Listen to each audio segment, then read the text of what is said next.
welcome you all to this third Talking History evening, and tell you that before we introduce Niels Berglund, who many of you know, I'd like to invite you to consider joining us for the last two evenings.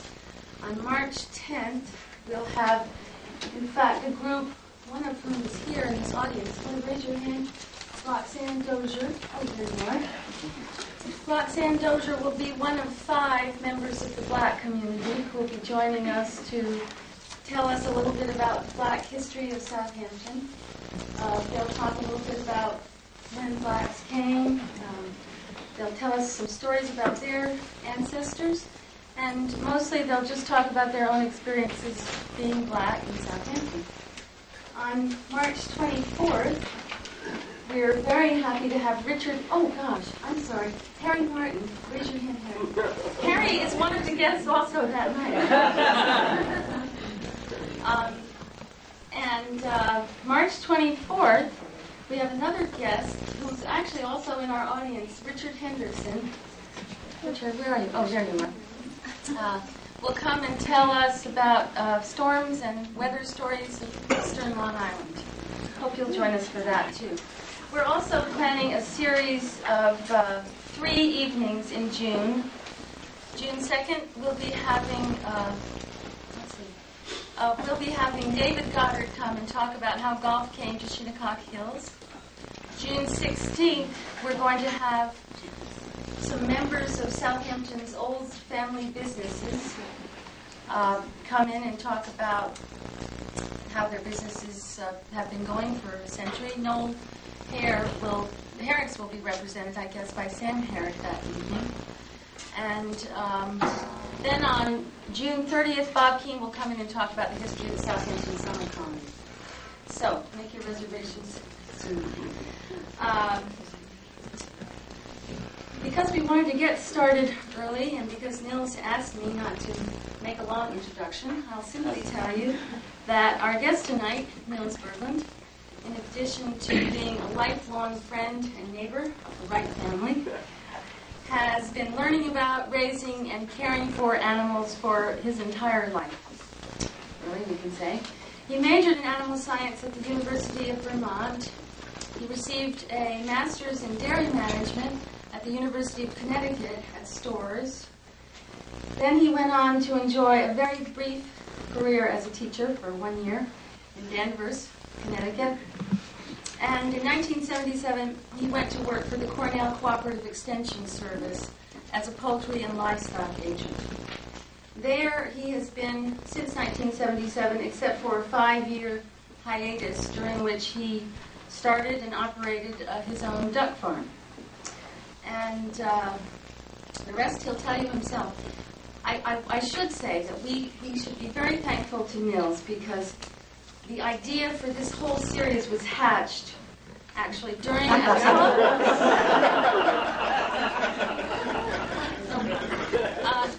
telephone conversation with Niels. He was telling me about, in the old days, they used to start sort of an animal caravan in Westhampton, was it? See, it was.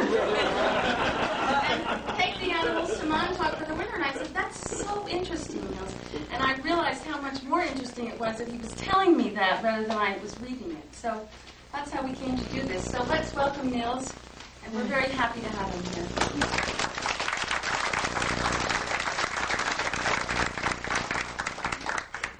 Thank you, Penny. It's good to see so many good friends and folks that I haven't seen in an awful long time. Southampton is my old stomping grounds. I was born and brought up here. I would like to keep this very informal, so if anybody has some sort of a pressing question on their mind that I'm not making clear, please just make yourself seen, and we'll try and clarify it for you. I want to recognize 2 wonderful resources that I have here and that I will go to from time to time just to verify some facts, figures, and kind of perceptions. One is Mr. Dick Hendrickson right over here, and the other is Mr. Henry Krasevsky, because both these gentlemen know agriculture here on Long Island inside and out. Like I said, these are my old stomping grounds, and I was brought up probably only about half a mile from here down on South Main Street. And I utilized the library on a regular basis between Mrs. Brown and Miss Jagger, that were always there. I got to be a good friend of the library, and it's good to see that so many of you are supporting your library by coming out to these different talks. I also have a couple of animal mentors, and I have to recognize them. One is definitely got to be my mom, because my mom trucked me all over. When I asked her to, she trucked me all over the Northeast and New England to see goat farms and chicken farms and whatever else. And some of you might not realize it. Mr. Ray Orts was one of my real mentors as far as animals and animal science. Mr. Orts taught me a good bit of what I know about chickens and rabbits, and he always had chickens and rabbits in his backyard. It got to be kind of an annual event that we would go up to the old Mineola Fair. I don't know how many of you remember that, but it was held. It was the Long Island County Fair, and it was held for many years from the 1840s in the Mineola Fairgrounds. Then it moved to Roosevelt Raceway, and that's when I knew about it. After, I can't remember when it quit. Henry, you know offhand when Fair quit there? But it was transferred to Old Bethpage Village, because then it was operated by the Horticultural Society, Agricultural Society of Nassau, Suffolk, and Queens. Bethpage Fair is a fun fair if you ever have a chance to go to it. But there are crowds. And one thing I don't like about Bethpage Fair that is not typical of a regular county fair is that it's frozen in a time period. They have it frozen in 1840, where an actual county fair brings all of the wonderful new inventions and gadgets and dicer slicers and new tractors and new agricultural innovations to the forefront. But anyway, that's the best that we're going to do around here on Long Island, I'm afraid, for a while. Anyway, my grandmother Okestrom, who lived in Bridgehampton, got me a trio of black Cochin Bantams for Mr. Frank Corwin over in Riverhead when I was about 8 years old. I went to Mr. Orts, and he told me how to take care of them. And that was pretty much started something for me on South Main Street. I really got into the animals after that. It was different kinds of rabbits, and it was kind of an infectious thing, because before I knew it, our next door neighbors, the Diefenbachs, had a couple of goats, and they got the Halsey's ponies when the Halseys got done with it, Apache and Dusty. And before how old were you when you got the chicken? I was about 8. Good time to start. And after the Diefenbachs got a few animals, son of a gun, if the Wrights didn't get a horse, and whose name was Ajax, and we can tell some stories about Ajax. Ajax was around until he really did Dr. Wright a good one and fell in the Gator swimming pool.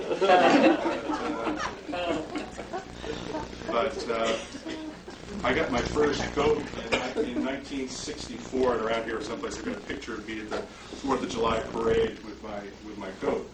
And before you knew it, we got a billy goat from Bud Brummer over in Watermill.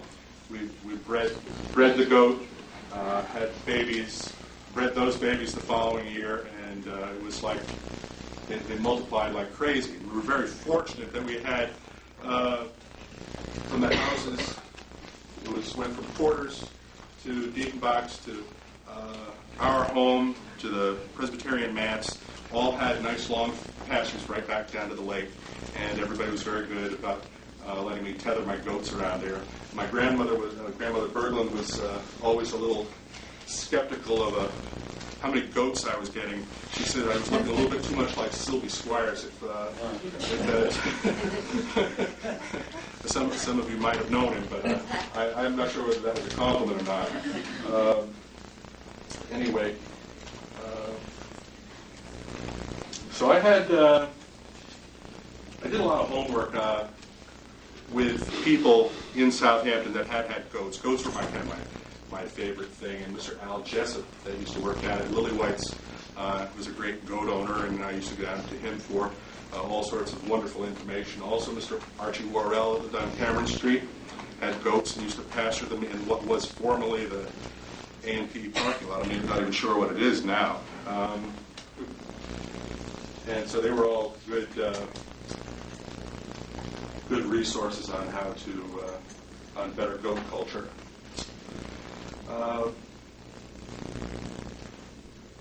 The only person I ever remember farming with horses around here was Mr. Dan Halsey, and some of you folks probably remember him. Lived down on Wickapog Road, and each summer he would come with his horses. He'd generally bring them in the back of a truck, but he would hay with his horses. He'd unload the mowing machine and drive the horses out and mow the fields in back of the Porters and the Dietenbachs and our place, and actually I think down in back of Wright's too. Mr. Halsey would go any place where he could get the hay for free, and it was good. It kept the fields, the lots cleaned out and clipped down, and then he'd come back in a couple of days and rake it, and then a few days after that he'd come back and put it up on his wagon and take it home down to Wickapog, where he'd feed his horses and a couple of the cows over the winter.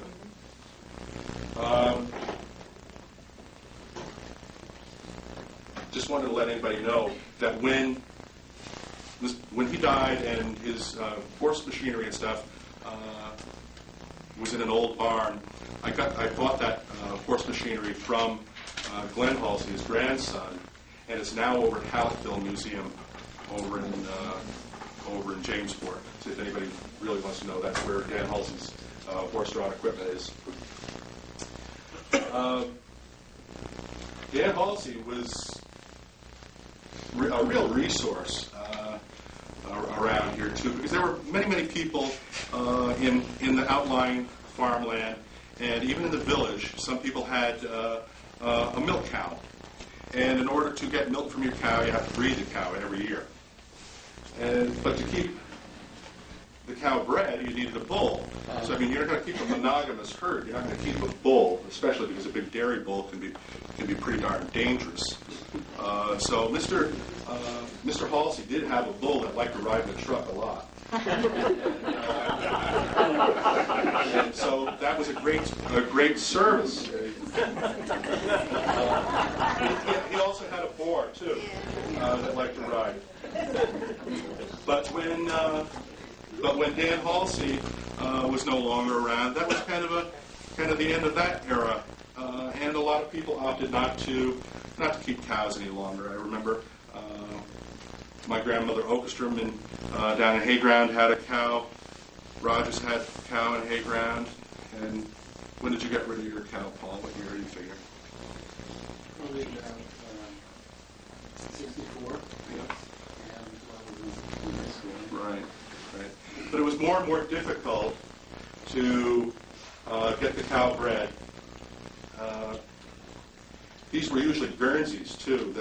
Guernsey is one of the Channel Island breeds, and a person that had a very excellent herd of Guernseys right in our neighborhood was Mr. Howard Hendrickson, Dick's father, and he had some of the best purebred cattle in the country. And your farm had dealings with Marshall Field estate up the island, and so they were very, very well-bred cattle. But as time went by, most of the commercial dairies, there were a number of commercial dairies, especially bottling plants. There were several processors right around here. We had Schwenk's. Gil Martin was right over here, I think, weren't they, Henry? Yes. Gil Martin, and then Sherry's and Swiderski's. I think those were the main processors. And the last ones... Hey, Bill, just to inform some of these people, Clearview Farm, which is the Tom Weiss, was the Bishop farm. Before Bill Bishop bought it, belonged to a Corrigan, and that was a dairy farm. And he just catered to the summer crowd, and he had his cows all bred so that he had to milk for the 9 months. And 3 months they were dry. He left his men and he went to Florida. So that sounds like a pretty good schedule. On most commercial farms, it doesn't work out to quite that advantage. That's not a bad schedule. Although, with modern dairying, that is what they're tending to do now, and you see it a lot especially in New Zealand. We'll get into some modern applications of dairying. But to produce the milk when it's cheap to produce the milk. That's so this 9-month thing isn't all crazy. Nils? Yes. What's the Hampton Dairy? I've seen that. Hampton Dairy. I'm not familiar with The that. new one that I've seen. Milk cartons around that. I didn't notice where it was. I think it probably is a label. There's only one processor here on the island right now, and it's up in East Northport. And how about production now? Is there any production? There are no dairy farms on Long Island now. The last 2 dairy farms closed, I think, just about 8 years ago. It was Carwitham, who's owned by Mr. Sayre Baldwin, and Cow Neck Farm out in North Sea. And they both closed at the same time, primarily because there was no local processing. They had to take their milk up to Northport to have it processed.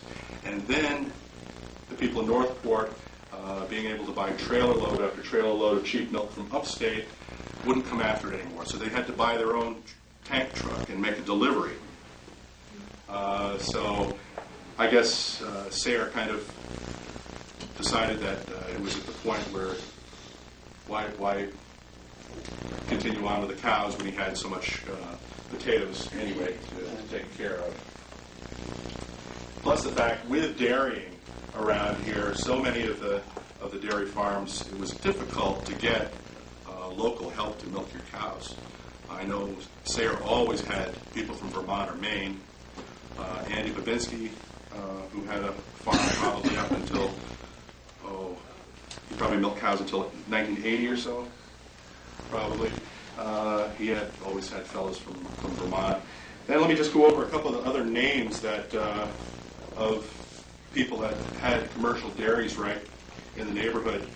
Tate King, Richard King, North Sea Farms, milked a herd of probably 30, 35 cows.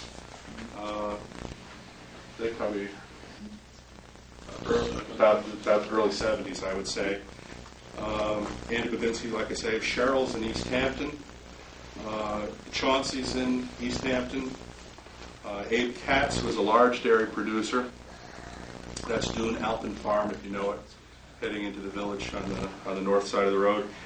G. Sid Miller, and of course Howard Hendrickson and Dick Hendrickson there. Gurdon Ludlow, I remember when they quit, they had a horrible fire. I think it was New Year's Eve in 1961. That was a terrible time. But they were a diverse farm that they had the potatoes to fall back on, and they didn't really need to milk 20 cows. They had a full day's work with the potatoes. So a lot of times when you have an event like that, the die is kind of cast.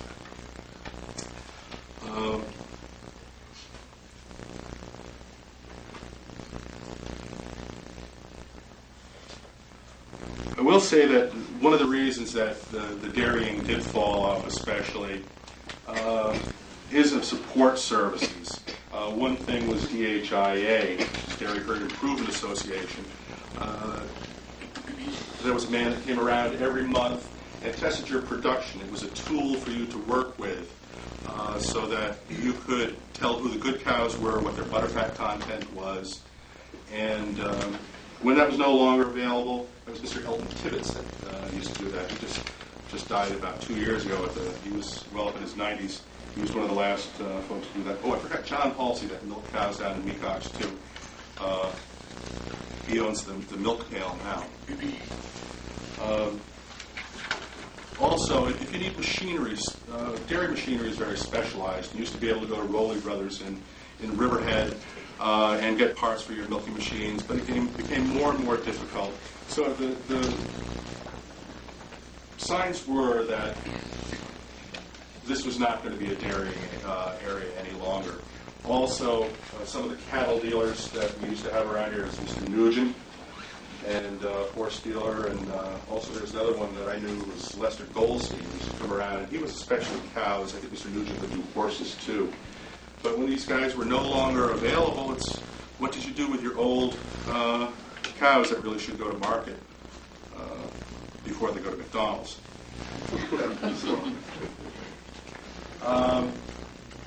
I'm going to jump to the real early times now, and Southampton has 350 years of history, and it was very interesting to listen to Mr. Keene 2 weeks ago talk about the early settlers.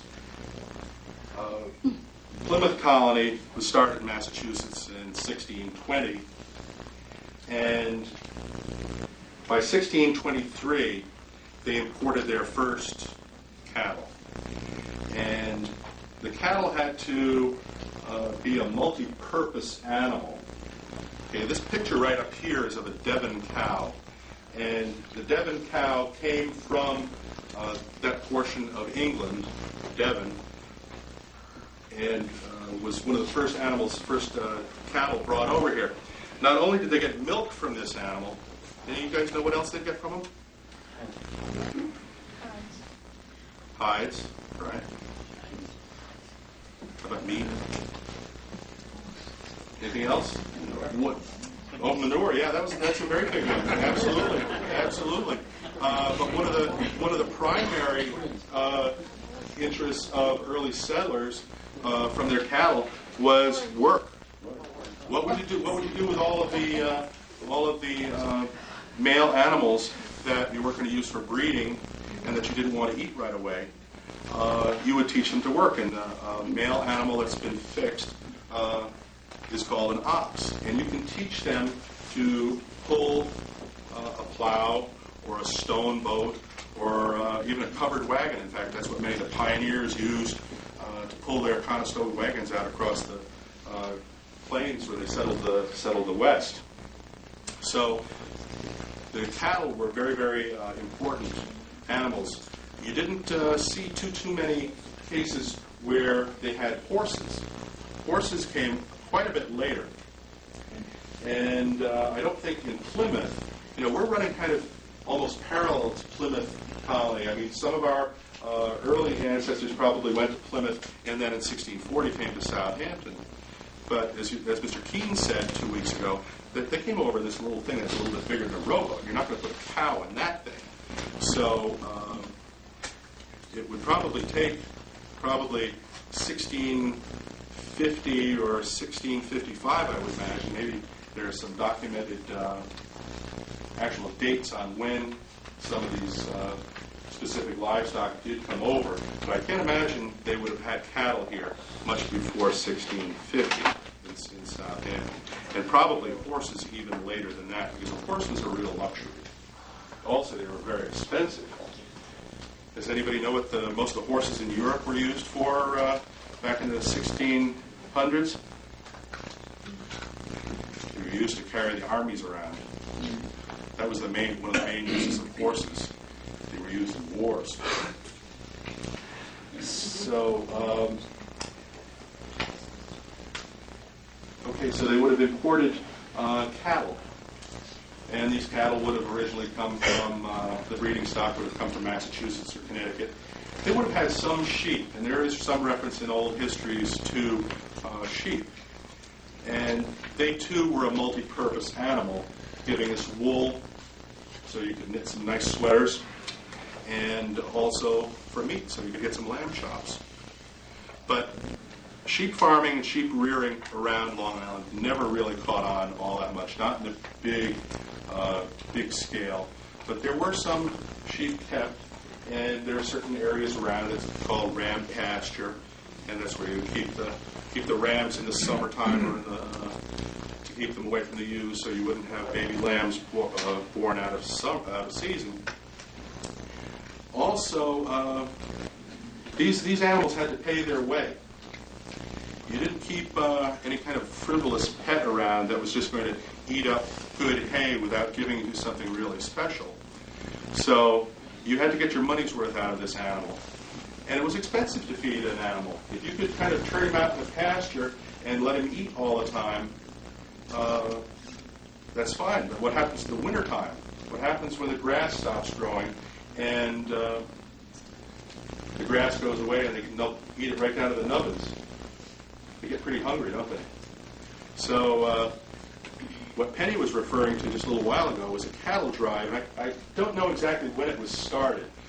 There was a reference to it in Everett Rattray's book. And it ended, I think, about 1879 or maybe perhaps a little bit later. Do you know, Mr. Hendrickson, when that cattle drive ended?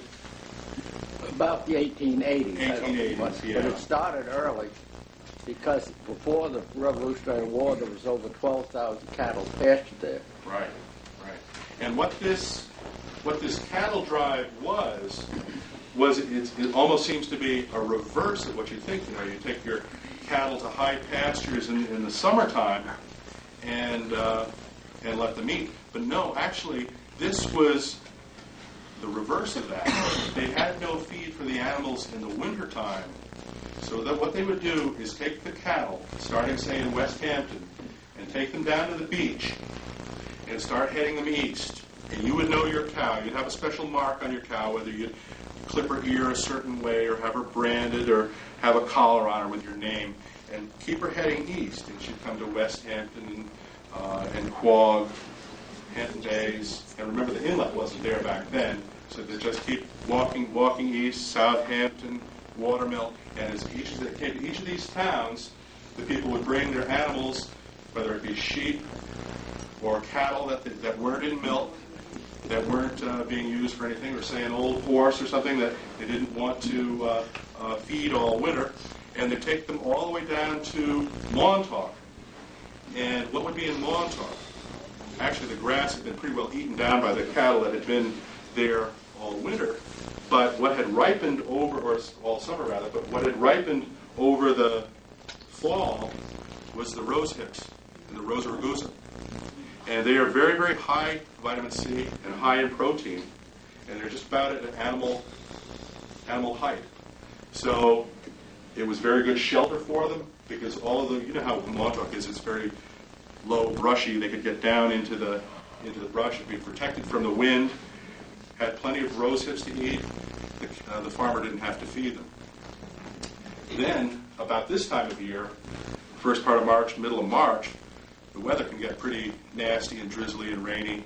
And also, the rose hips are all gone because the cows and all the other cattle ate them. So what happens was they drove the animals back. They drove them back to and distributed them along the way.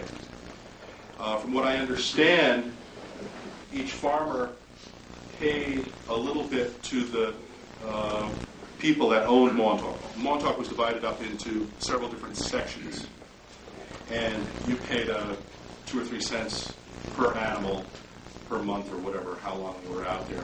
It seemed to be a really pretty good system. I also talked to G. Sid Miller many years ago. He lived out on Fireplace Road out in the Springs, and he said he can remember when they used to take barges and go over to Gardiner's Island and take sheep over to Gardiner's Island just for the summertime and let them loose out there. That was really a pretty good place to let things run. No wild attacking dogs or anything like that. And I guess Gardiner's didn't mind.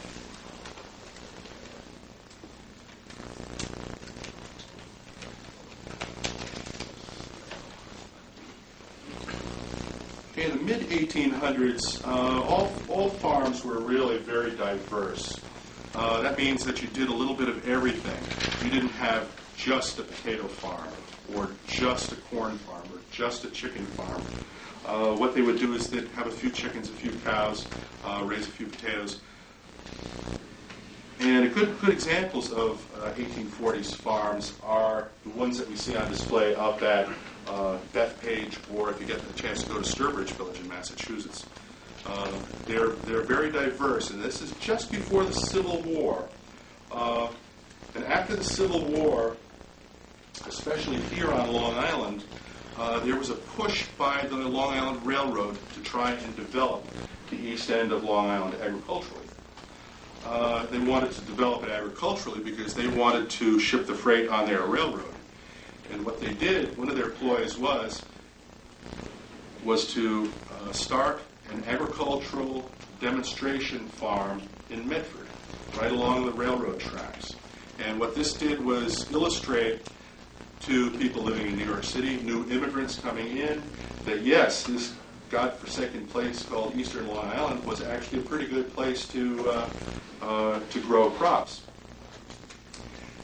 As time went on, after the Civil War, that idea caught on more and more, and this diversity of farming, where you had a little bit of everything on your farm, became more of a monoculture. You know, we haven't always raised potatoes here on Long Island.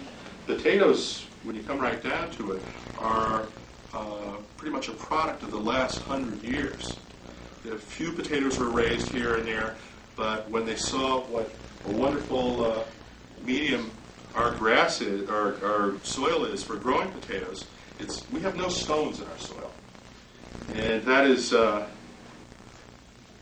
makes it really nice for growing potatoes, because when you go to dig them, you'd much rather be picking potatoes than picking rocks.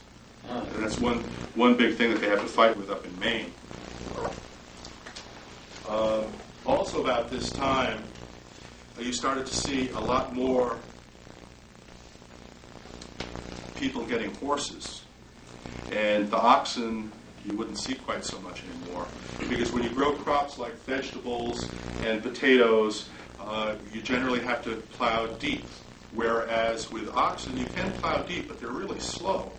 So what oxen were used for is plowing deep occasionally, but they would harrow the top surface of the ground, which only went down, dug it up about that deep, and that's fine for when you want to plant grain.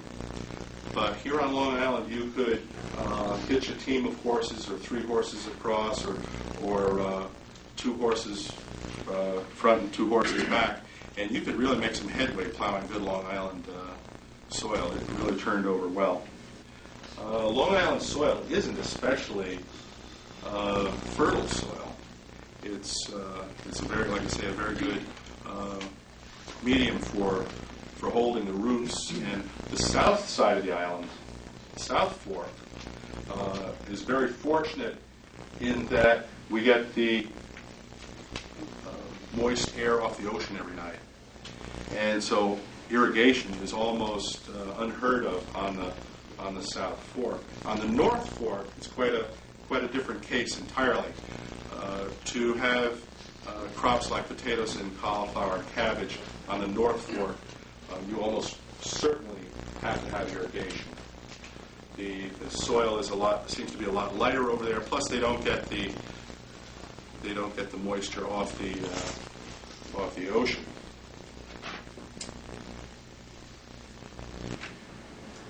Okay, one of my favorite things to talk about is the Long Island ducks, and that's partially because I was a duck farmer for 5 years. And some of the original duck farms, or one of the original duck farms, started around the Speonk Eastport area with the importation of some of the first Pekin ducks. And Pekin ducks are what we know as Long Island ducks. And they came to Long Island first in 1876. And they originally came from China. They grew so quickly that they caught on really well. And here again we have a case where these farmers that had been perhaps fishermen or had a small plot of farmland and grew a few ducks, put all their efforts into growing ducks. Now they said the heck with fishing and the heck with the rest of the other enterprises I was in. And so you see another case of this monoculture coming in. And by the early 1950s, this is jumping up a little bit, 95% of all the ducks in the country were produced within 10 miles of Eastport. That was about 12.5 million ducks. And there were upwards of, at the peak, which was probably just prior to World War II, there were upwards of 55, 60 farms. And the main areas were from Moriches, Center Moriches, East Moriches, Eastport, Spion, West Hampton, and then the Riverhead area along both sides of the river. At one time, there were 29 duck farms right in Riverhead. And no brown tide, son of a gun. Figure that. And the market mills? Sorry? And what was the market for these guys? The market was almost exclusively New York and Boswash. As much as you could pack with ice and get them on a train before they spoiled. You'll see over here I have several pictures from the good old days, and also you can hold that picture up there. These are some ladies. These are some ladies that were picking ducks at Atlantic Duck Farm in Spion. Atlantic Duck Farm is at the foot of Brushy Neck Lane. Well, it's no longer there. It was destroyed by the 1938 hurricane. But it was very hand intensive. One of these girls could pick about 8 ducks an hour. So she was going right along. She was earning her money and not making very much of it at that. They were, yes, What kind of ducks did you say they were? Pecan? white pekin. P-E-K-I-N. That's the breed. K-I-N. Right. And Peking is the one that you see hanging up in the window in Chinatown. Right. There's a little distinction there. All of these duck farms were vertically integrated farms, which means they did everything start to finish. They had their own breeder ducks. They had their own hatching. Some of their incubator equipment was state-of-the-art back then. They hatched the baby ducks. They grew them out. They mixed their own feed. Some of the early farmers would go out into the bay and gather eelgrass and mix it with chopped corn and old bakery products. And a lot of them would have orders with the railroad to have a boxcar of feed come in periodically just for them. And they would bring it back, and they would have these huge dough mixers, and they would mix it on a daily basis and distribute it to their duck pens.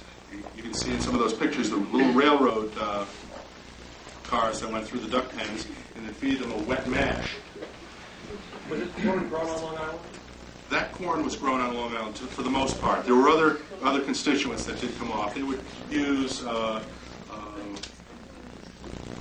any kind of waste bakery products or skim milk that wasn't being used. It took quite a while. They didn't know much about duck nutrition, so it took about 12 weeks to grow out a duck.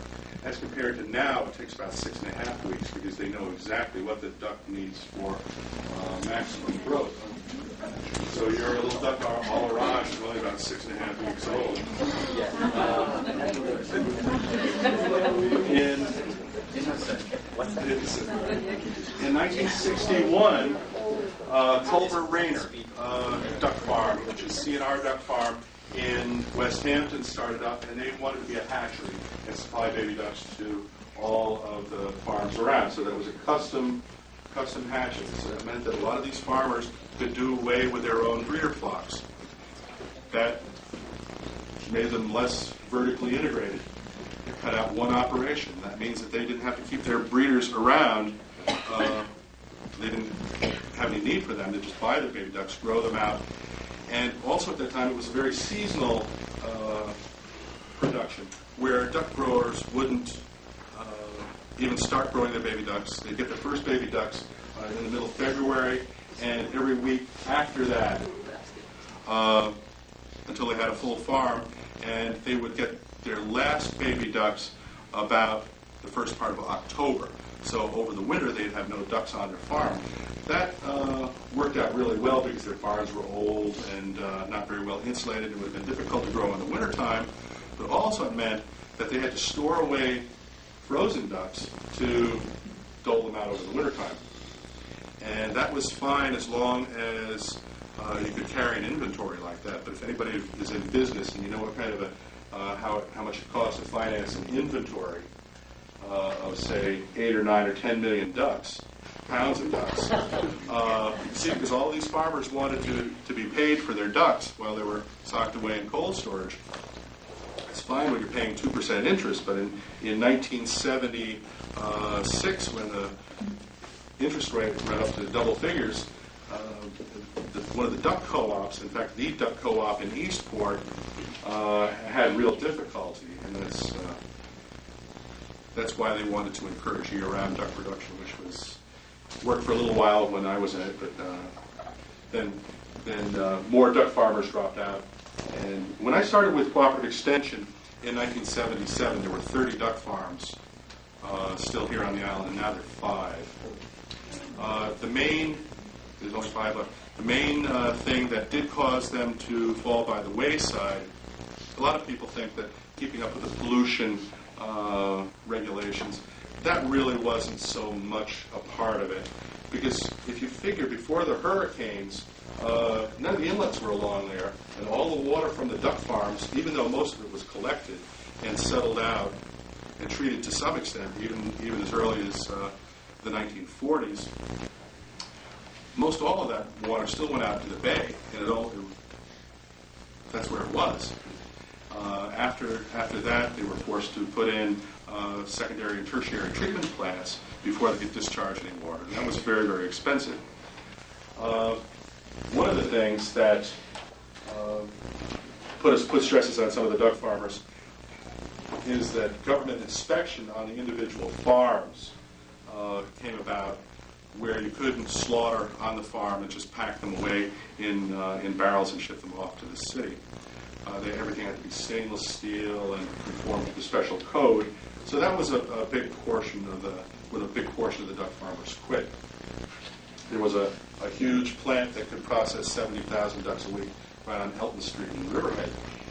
Then there was a second one in Eastport, which only closed in 1986. There are 2 other operating plants right now, Crescent Duck in Akabog, and they do 1 million ducks a year by themselves. But they learned way back when that they keep consistent production all year round. They do 20,000 ducks a week all year round. They don't have to maintain their inventory because the ducks that they raise, they process, and go out that week. They know what they can handle. Plus, they have gone back to being vertically integrated. They never left being vertically integrated. They hatch and breed all their own ducks. They grow them out, and they also own the feed mill, which, with a farm the size of Crescent Duck in Riverhead, they'll feed about 220 to 230 tons of feed a week. That's a lot of feed. Nils, where did duck production move to? Okay, the duck production, the single biggest cost of any duck production, of course, is the feed. So they moved closer to the feed, and they went out towards the corn belt out around Indiana, Illinois. The largest duck farm now is Maple Leaf Farm, and they're in Milford, Indiana. Also, one of the Culvers from West Hampton moved out there and has a large farm. Nils, why were duck farms located on water to start with? Why were they? Yeah.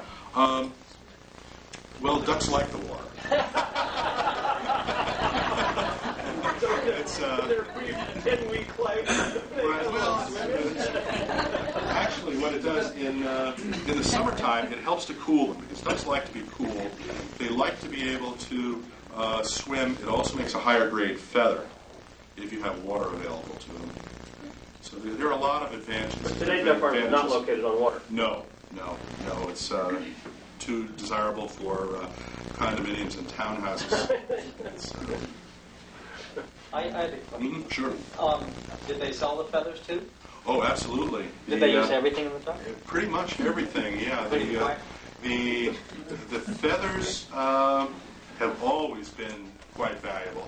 And in 1982 through 87, the price of feathers was about $4 a pound. And you get nearly a pound or a quarter of a pound per duck. So then you're talking $1 a duck just for the feathers. So that was kind of a little slush money there. They didn't think about that until later on in the season. Also, the feet are very valuable. The Oriental market has a big demand for duck feet, and were all frozen up and sent over to China and Hong Kong. The entrails, that's the intestines and the guts that you don't eat, were also frozen up. And this is a kind of a curious little thing. If you'll remember many years ago, almost 20 years ago now, when DES, diethylstilbestrol, was used in a hormone to increase the growth in chickens, it was never approved in ducks. So the duck farmers never used diethylstilbestrol. It's been outlawed for 20 years now anyway. But the entrails from ducks and chickens is ground up and fed to minks and mink ranches. And son of a gun, what happened with the farms that used the entrails from chicken farms that had been using this DES, they found that none of their minks would reproduce. So the entrails from the ducks was in high demand because their ducks wouldn't be inhibited, or the mink wouldn't be inhibited rather. Also, one other advantage that we had here on the island was I don't know how many of you are familiar with the Cornell Duck Research Laboratory out on Old Country Road in Spion. That was developed by the duck farmers to study duck production and help them fight disease. It's still there, and it's a very unique facility. In 1968, there was a horrendous outbreak of duck virus enteritis, and they helped them cure the disease. It was kind of a curious thing, too, that they knew about this disease in Europe, and they had the vaccine for it. But USDA came in and said, no, we know where it is. It's isolated in Eastport. We want you to eradicate it. So they went to several different farms, Mr. Harry Baker being one of them, and totally destroyed all his ducks and burned his incubators. And before you knew it, it popped up in Virginia and out in Indiana, too. And then the government said, oops. Right.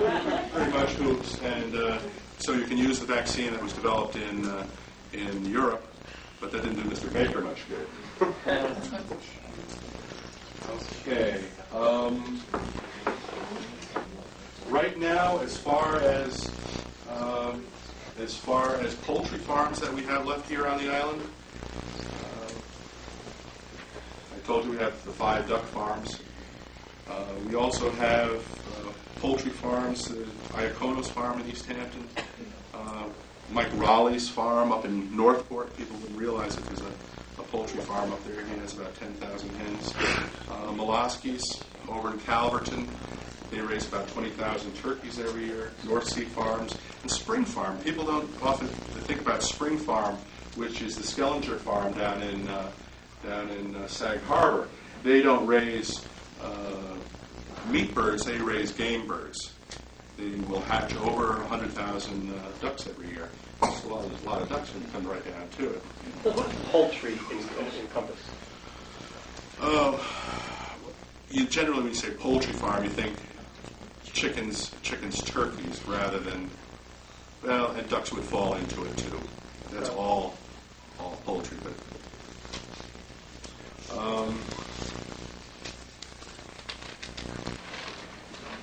so it kind of brings us up to date on where we are right now. there's some questions for the future. Probably Long Island, as an animal agricultural producer, hasn't got much of a huge future. You will see several people around. You'll see emus or ostriches on television, but there are all sorts of magazines and resources available. There's several people on the island that have llamas and yaks and alpacas and kind of fun things. These animals won't ever be a big portion of a commercial enterprise, but they're kind of interesting anyway. Where does the rest of the animal agriculture in the United States fit in? It's really in kind of a tenuous situation. And one of my favorite pet projects is an association known as the American Livestock Breeds Conservancy. And I'm going to give them a plug right now because this association recognizes old-fashioned breeds of animals and livestock that you very, very seldom see any longer. The milk you buy in your dairy barn store or King Cullen or Walgums is 99% chance that it was produced by a Holstein cow now. They're the big black and white ones, whereas years ago, and not all that many years ago, you'd have the other breeds, which are Guernsey, Jersey, Ayrshire, and Brown Swiss. But that portion of agriculture has gotten so specialized that they go for volume. Meanwhile, to the detriment of many of these other dairy breeds, and they're just falling by the wayside. And what's going to happen when something like that becomes extinct? We're just not going to have the same genetic variation. Also, I don't want to beat up on the USDA too much. Yes? I was going to ask, maybe that's what you were just going to introduce. Do they that group take a stand about the use of hormones? Not specifically the use of hormones. What we were about the BST is what Yes. Okay, BST, we talked about that for just a minute. Bovine somatotropin, or GBH, bovine growth hormone, has been pretty influential. What ALBCS, actually they did take a stand on it because they are more into a grass-based dairying economy. Okay, so you wouldn't want to use it it wouldn't be applicable in a grass-based dairying operation. But what happens to some of these pigs that have been grown in certain areas of the world that they adapt very well to that area of the world? They're native to it. They're resistant to all those diseases, and then we bring in some American variety or exotic variety that's not used to being there, and we cross them with the native population. Once you start crossing with the native population, the old genes are diluted, and they're not as well suited to surviving as well. Anyway, this association wants to preserve old breeds of animals, and I'll leave a few of those brochures up there, and welcome you to take a peek at them. Yes? What about horse industry? Horse industry. Here on the island, there are a lot of horses. There are a lot of horses. Do you see a future in that? Well, kind of a cynical way of putting it is it makes a difference whether you're farming for money or with money. That's. Do you see the ability for us growing a grass here that we could raise horses on? Part of the problem with that is that the soil is not all that fertile. It takes constant fertilization. Our normal pH around here is ideal for potatoes. It's about 4.5, 4.9, 5.2 in that range. If you get a decent kind of nutritious grass, you need it up around 6.5 in that range. So foaling and raising horses. It's really difficult. It's really difficult to get the 99% of the horse feed that's fed to pleasure horses here on the island is imported. If anybody's ever made any hay here on Long Island, they'll know how difficult it is. They can make it on the north side of the island because they don't get that nighttime fog that comes in, and you can dry the hay and put it away. They even have trouble, but to make hay in Bridgehampton or Watermill someplace, the hay is just as soggy as the next day as it was when you cut it the first. It's quite difficult. So, anybody have any other questions? Yes? Couldn't you build like a shed thing where you would put your hay in at the end of the day? Sure you could. You see, the idea of hay is, all hay is either a grass or a legume that you cut off at the bottom and then it wilts down and dries. But it usually takes 2 or 3 days to dry it out. Why do we need to dry? Because if you put it, if you gathered it all up, it would just compost. If it had that moisture in it, you know what a pile of grass clippings smells like after a couple of days. So you have to get it as dry as possible, and it's really difficult around here. What's that? Well, you bale it up with a big baler. Generally, there are machines. Sarah Baldwin had a hay dryer up in his barn, and it had a fan on the end of it that was probably as tall as this room, and that thing would really scream. Force the air through you'd place the bales of hay all over it, and it would force the air up through it and dry it out. But I've even seen hay that has been dried beautifully and perfectly in the field, put away in a Long Island barn, and within 2 weeks it's got a thin mold all over it. It's, we're pretty moist around here. Yes, ma'am. Going back to sheep, would you I have recognize the voice. Would you have any idea what type of sheep they grew on or they raised on Shinnecock Hill, say on Montauk? I've been trying to find it out for you, Ms. Weber. Because I have a book with a number of sheep in it, and really some of the types don't even look like anything that I've ever been familiar with. I did check around a little bit at Old Bethpage. They've done some research on sheep that have been here on Long Island. Of course, real breeds of sheep weren't all that prevalent. There were more types. And they were probably like a Southdown or a Southdown Suffolk type cross. And my other question is, what's the lifespan of a sheep? A sheep will last as long as his teeth do. And that's generally about 12 years. You see, because a sheep is a ruminant, and they chew.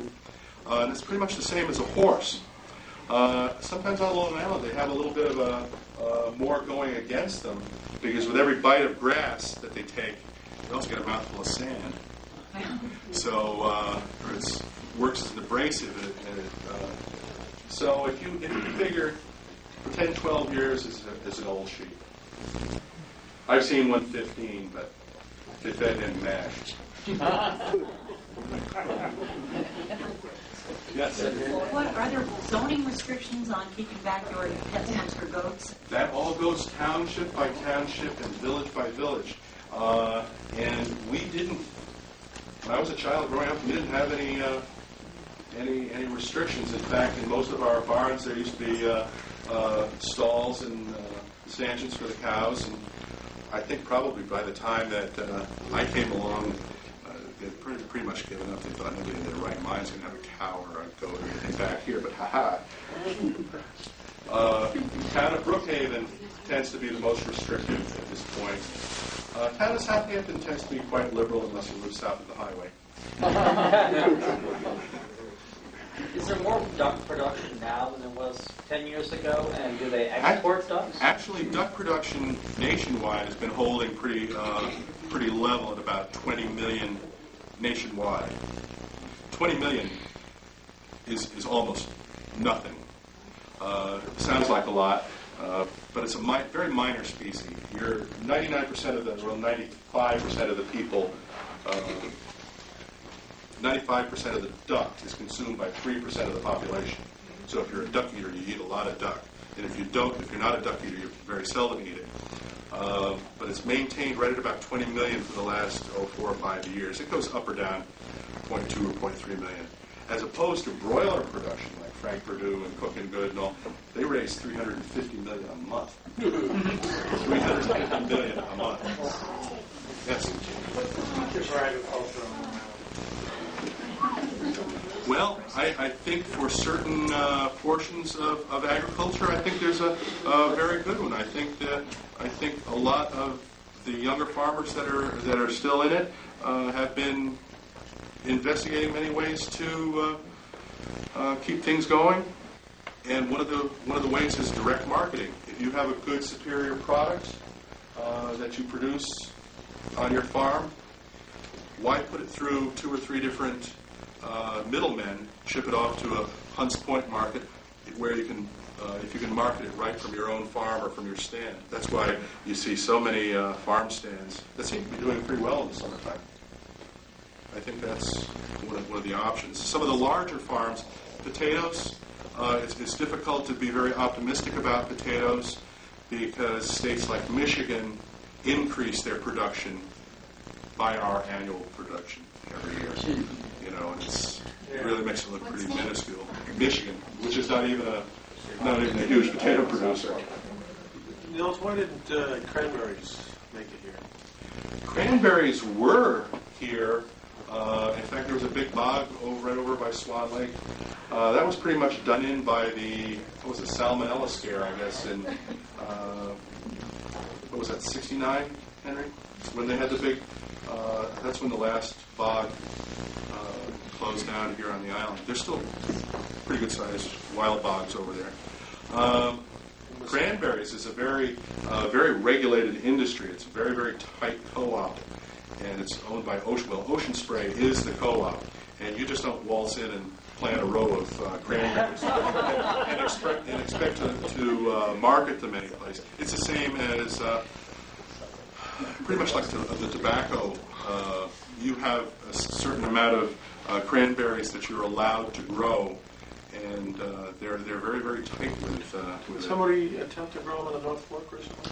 I think Mr. John Wickham did try some cranberries, but nobody was going to tell him anything anyway. So he was a very, very interesting man, and he was all very, very innovative in trying other things. Yes, hello. The Long Island duck on the menu, is it from Long Island or has the name moved? It's certainly supposed to be from Long Island.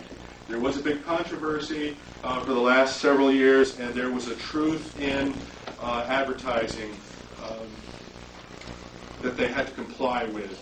And Mr. Hochbruckner forced certain Midwest producers to relinquish the name Long Island because it was getting to the point where it was almost a generic name. It was almost like Kleenex. Long Island duck. You know, what kind of duck do you have? Long Island duck. But was it produced on Long Island? No. But we have a mailbox in Spion. So that's what a lot of them did. Truthfully, now it is supposed to be produced on the island. It's hard to check, but yes. Is Cornell trying to encourage farmers out here to diversify, or are the farms out here just too small for that?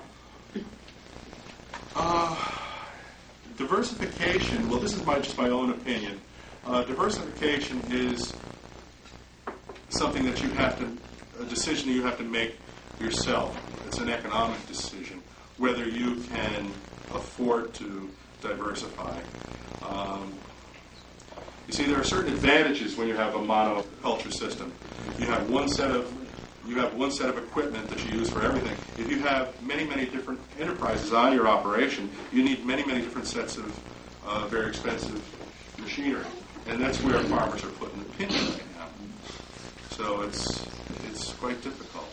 It's quite difficult. I think diversification is kind of one of the trends that looks more positive. But doesn't it help the soil too?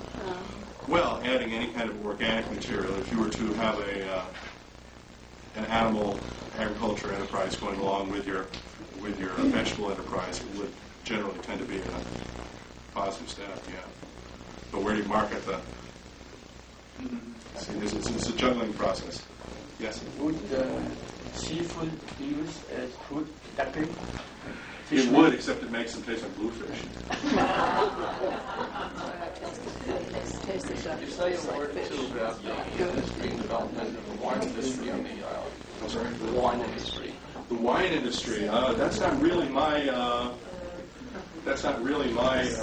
specialty, but it surely has taken off. I guess, Henry, how many wineries do we have now on the island? I think it's probably 30 vineyards. It's every part of that. Yeah, it's probably. Well, I think you're familiar how we got started with the wine industry here anyway. With Alex Hargrave, I guess. Or Hargrave. Hargrave was the first. It was related to the Taylor Wine Company. And back in late 60s, early 70s, wine consumption was skyrocketing, and they felt that there would not be enough grapes growing to supply, and that's when California went into it heavy, and the Taylor family sent Alex out here because of our climate and our soils and so forth. And we have the ideal conditions as far as the climate and the soil goes here. And that's where we took off. But I think it's 30 or 31 right now. What do you do for Cornell now? I don't. I'm officially retired right now. Very. Yes. You said that at the peak they made $1 million and how many ducks in the 50s a year? For the total island production, You about said 12.5 million. 12.5 million. 12.5 million. And how much did those feathers go for? Oh. Well, that wasn't at the peak. No, that was wasn't in at the the 80s. peak. You know, the feather market has gone up and gone down. When the feathers were very, very high, our production was about 3 million ducks a year. But then came along synthetics and fiber fill, and duck feathers are worth about 25 cents a pound now. What were they a pound then? They were worth about $4 a pound. $4 a pound. That's when the big down jacket craze was in. Right. And, but that went quickly. Any other questions? Yes, sir. Why goose was? Well, goose is we don't raise much goose around here. We raise even fewer geese than we raise ducks in this country. We raise only about 12 million geese in the entire country. We're not big goose eaters. Very good. I'd love to visit with some of you folks afterwards, and very nice to be with you.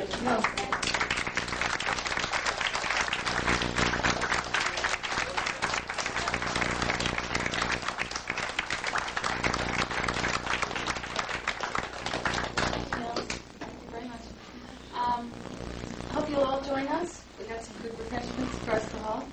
And thanks again for coming.